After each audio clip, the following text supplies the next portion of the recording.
আজকের ডিজলিউশন ক্লাসটায় আমরা একটা ডিজলিউশনের অঙ্ক দেখব যেখানে অল পার্টনার্স ইনসলভেন্ট হবে। অল পার্টনার্স কি হবে? ইনসলভেন্ট। All partners.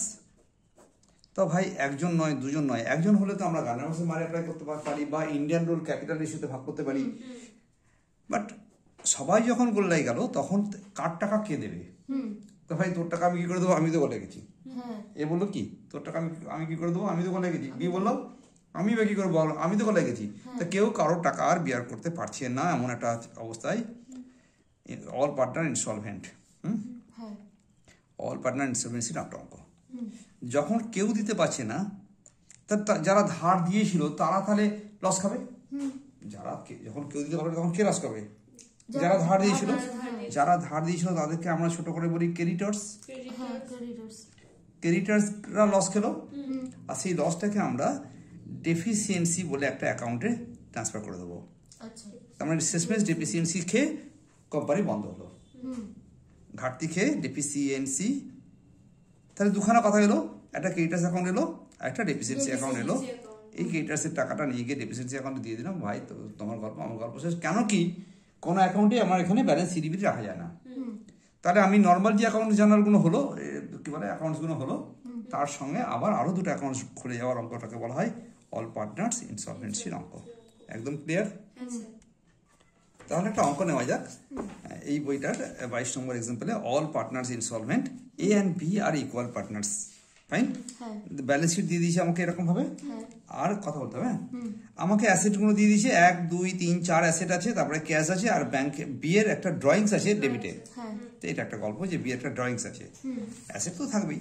আর ক্রেডিটার্স এর মধ্যে 3200 টাকা ক্রেডিটার্স আছে, এর ক্যাপিটালে মাত্র ক্রেডিট ব্যালেন্স আছে। তাহলে বাংলা কথা বি এর ক্যাপিটাল ডেবিট আছে আর এর ক্যাপিটাল ক্রেডিট আছে। ফাইন।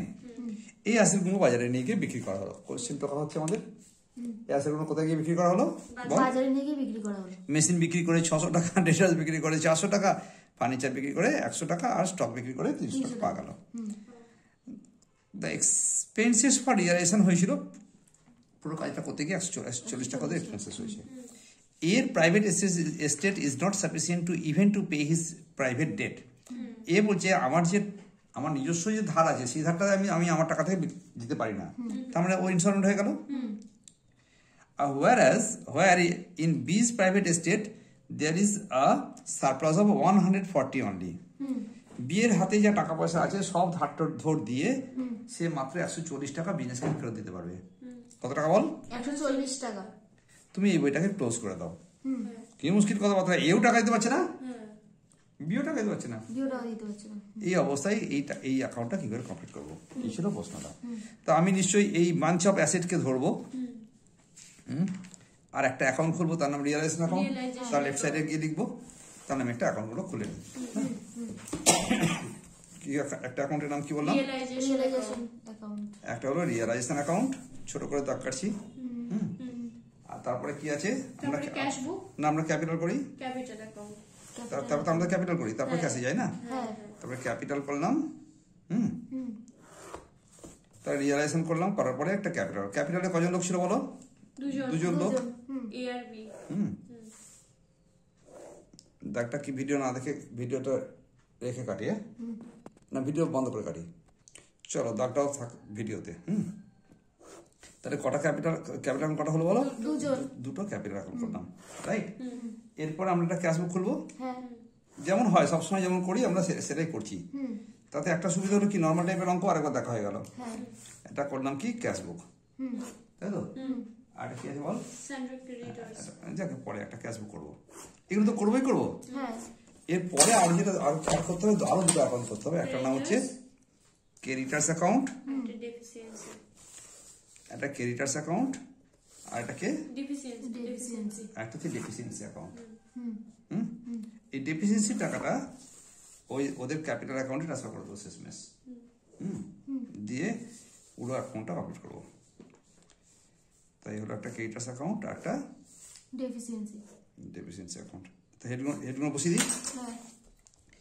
এটা হলো ডেফিসিয়েন্সি অ্যাকাউন্ট, এটা হলো ক্রেডিটার্স অ্যাকাউন্ট। দেখে নিবি এখানটা ঠিকঠাক আছে কিনা। Creditors account right?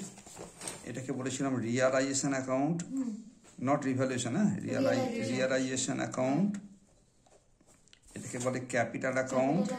আর ক্যাশ অ্যাকাউন্ট। দেখ এখানে অ্যাকাউন্টস দেখলাম কেন, কারণ দুজন লোক আছে, আর এ আর বি, নিশ্চয়ই পার্টিকুলার্স লেখা শেখাতে হবে না। আর এটা হলো ক্যাশ অ্যাকাউন্ট বা ক্যাশ বুক। হ্যাঁ, হোয়াট এভার ইউ লাইক। এই যদি হয় তা আমি ব্যালেন্স শিটটাকে নিয়ে বসাতে চেষ্টা করছি।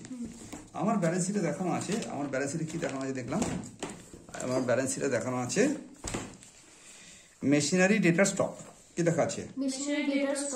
তাহলে রিয়ালাইজ অ্যাকাউন্টের লেফট সাইডে গিয়ে এখানটায় ভাই কি দেখা দেখি, দেখো সুবিধা হবে। To machinery, to debtors, to stock, machinery debtors stock, furniture. ও একটা ফার্নিচার, টু ফার্নিচার। কি কি ছিল বলো?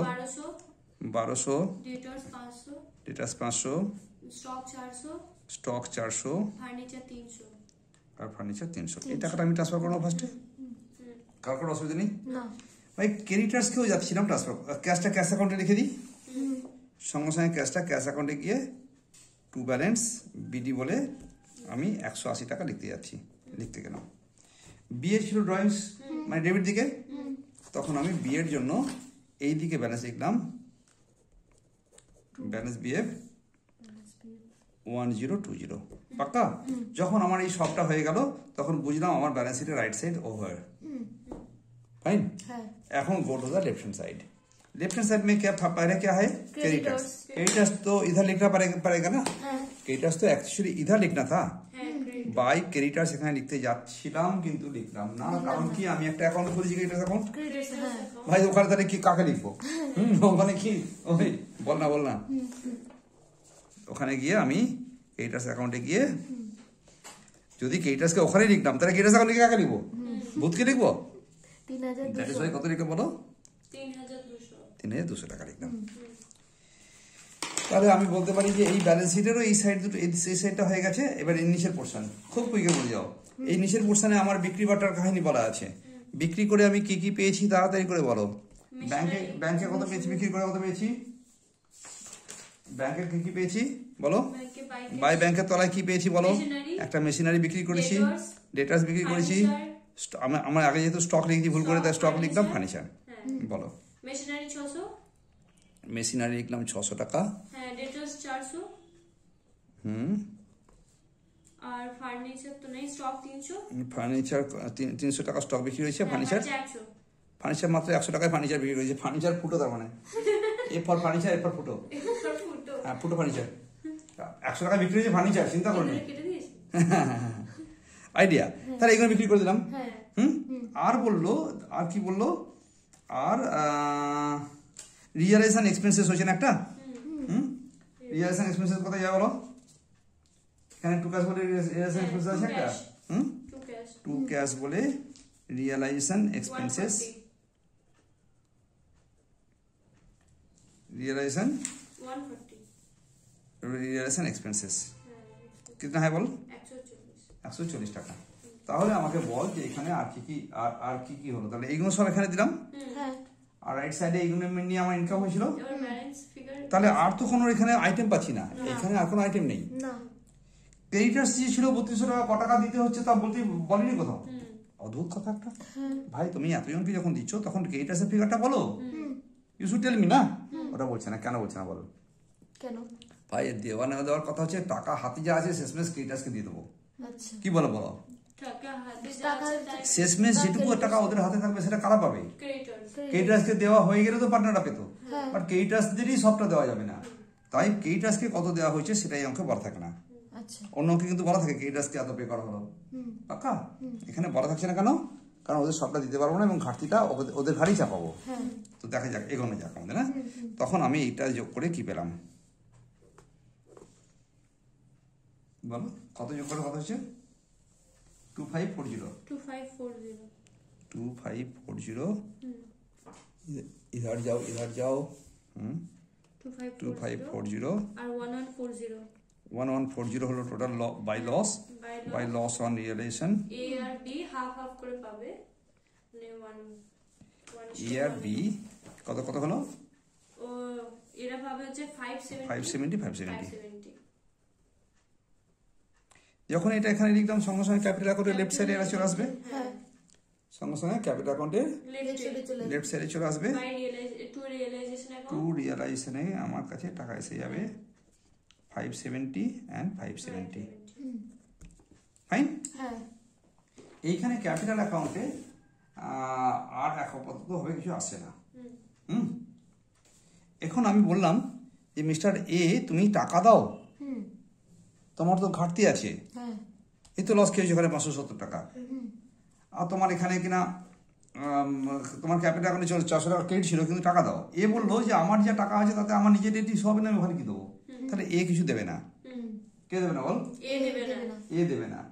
বি কে বললাম টাকা দাও, বি বললো সব মিটিয়ে আমার হাতে আছে মাত্র 140 টাকা। এই যে লাইনটা বলছি এই লাইনটা মানে বোঝার চেষ্টা করো, আবার পড়ে দিচ্ছি, একটু লং হচ্ছে ভিডিওটা, কিছু করা যাচ্ছে না। His private estate is insufficient, is not sufficient even to pay his private debt, মানে A will not give any টাকা, ও कुछ रुपया नहीं देगा। B's private estate there is a surplus of 140 only, B 140 টাকা দেবে, তার কাছে ওইটুকুই আছে। তো চল বি যখন টাকা দিল তখন বাই ক্যাশ করে এর ঘরে আমাদের কিছু লিখবো না, বি এর ঘরে 140 টাকা রেখে দেবো। এই পর্যন্ত অবস্থাটা দাঁড়িয়ে আছে। এখন আমাকে বল যে এই যে জিনিসটা হলো না, সানডি ক্রেডিটার্সকে কত টাকা দেবো তার তো জানা যাচ্ছে না। ক্যাশে কত আছে আমার হাতে, ক্যাশে কত আছে? ক্যাশে এখনো পর্যন্ত আমার কাছে ব্যালেন্স আছে কত? 140 টাকা, 180 টাকা। এইখানে বিক্রি করে এই যে 1 2 3 4 এই চারটে টাকা এখানে আসবে তো। তাহলে টু রিয়েলাইজেশনে বলে ব্যাংক করেছিলাম, এটা ব্যাংকে ক্যাশ কর, আমরা ক্যাশ দিয়ে করছি। হ্যাঁ সরি, টু রিয়েলাইজেশন কত টাকা বল? 600 প্লাস 400 প্লাস 300 প্লাস 100, 1400 টাকা। 1400 টাকা আমি পেয়েছি, পেমেন্ট করেছি 140 টাকা, বাই ক্যাশ বলে পেমেন্ট করেছি 140 টাকা। আমি ক্যাশে পেমেন্ট করেছি, বাই রিয়েলাইজেশন বলে এক্সপেন্সেস কত টাকা? 140 রুপিস দিয়েছি, তা ছিল 180 টাকা, 1400 টাকা এসছে। আর এইখানে একটা ক্যাশের টাকা, ক্যাশ 140 টাকা এসছে না, তাহলে দেখ এইখানে একটা ক্যাশ ছিল এসছে, হ্যাঁ এই ক্যাশটা এসেছে, আর এই ক্যাশটাও আসতে হবে না, এই ক্যাশটাও আমি দুদিকে লিখলাম, যেখানে 2 বাই আছে করছি আর কিছু না। 2 बीस कैपिटल, 2 बीस कितना रुपया ना 140, 140 टाका। अरे कुल मिलाकर तुम्हारा हाथ में कितना है? 1720, इधर से 140 माइनस होगा, है ना? तो इधर तुम्हारा बैलेंस आ गया कितना? 1580 রুপিস হাতে আছে। তাহলে এই হাতে যখন এত টাকা আছে, কত টাকা আছে বলো? এই টাকাটা আমি কাকে দেবো? কারণ ভাই তোমাকে তো এরা তো টাকা দিতে পারছে না নিজেই, তো এরা কি নিজেরা টাকা নিয়ে চলে যাবে? আর ক্রেডিটার্স এত টাকা দিয়ে আমাকে বসে রেখেছে, 3200 টাকা ধার দিয়ে বসে আছে, তাদের কিছু ফেরত দেবো না? তাহলে এইটাই এই অঙ্কের স্পেশালিটি। অন্য জায়গায় ক্যাশবুকের টাকা, অ্যাভেলেবল টাকা will be given to the partners, পার্টনার্সকে দিয়ে দেওয়া হয়, এখানে গিভেন টু দি ক্রেডিটার্স। তাহলে ক্রেডিটার্সকে কি করা হয়েছে বলো? দেওয়া হয়েছে। ওরা দাবি করতে পারছে না কিছু, ওদেরকে গিভেন দেওয়া হলো, জাস্ট গিভ আউট করা হলো যে ভাই তুমি নিয়ে যাও, এই টাকায় আমার হাতে আছে 1580 টাকা। তাহলে ক্রেডিটার্সরা কাঁদতে বসলো, বললো ভাই দিয়েছিলাম ওদেরকে ধার 3200, পেলাম কত? 1580। তাহলে কত টাকা আমার, বাংলা বলবো না? বলবো না, ভিডিওতে আছিস। 1620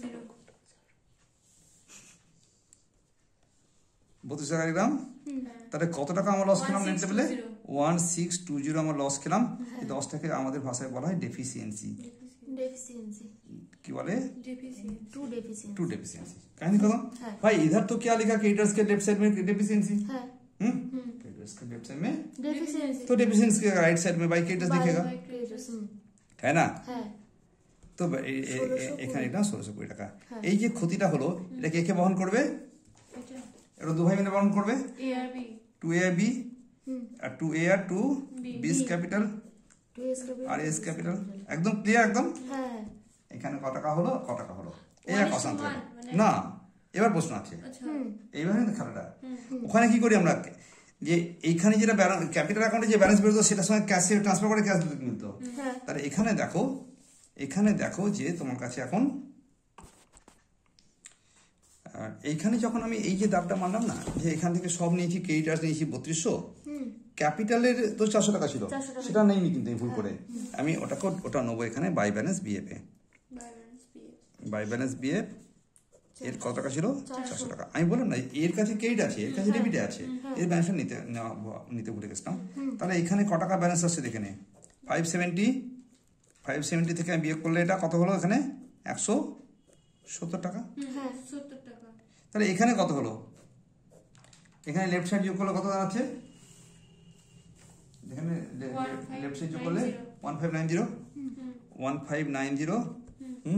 এদিকে লিখে 1590 इसको को माइनस करो 140 माइनस 1450 রাইট তাহলে এটাও এদের ঘাটতি এটা একটা অ্যাকাউন্টে গিয়ে আমরা কোন ইয়ে করতে যাচ্ছি এটা লিখলাম বাই ডেফিসিয়েন্সি राइट তাহলে भाई এখানে कैपिटल में अगर राइट साइड में बाय डिफिशिएंसी दिखेगा तो डिफिशिएंसी का लेफ्ट साइड में टू कैपिटल लिखेगा तो कैपिटल में इधर कितना लिखा 170 এতে 170 আর কত 1450 এখানে লিখলাম 170 আর 1450 এখন দেখ এই দুটো যোগ করলে জানো এই দুদিক মিলে যায় দেখলাম 0 7 আর 5 20 2 হাতে থেকে 1 4 1 5 1 6 এখানে 1 আর এটা হলো তাই ও মিল গায়েল এটা কি সমান ছিল হ্যাঁ এটা সমান চিহ্ন কাঁপতে যাচ্ছে পেয়েছে কেন আনন্দ করতে যাচ্ছে নাচতে নাচতে বোকা তুই ভাবছিস ভয় কাজ করতে যাচ্ছে আনন্দ কেন করবে ভাই মিলে গেছি না আমি মিলে গেছে তাহলে এই দুটো সমান হয়ে যাবে সহজ করে বলি এই যে ডেফিসিয়েন্সিটা হয়েছিল এই দুটো যোগ করলে 1600 ওই টাকাই হবে যেটা ওখানে নেট ডেফিসিয়েন্সি ছিল this is called all partners insolvency account insolvency with two additional accounts one is creditors another one is deficiency fine over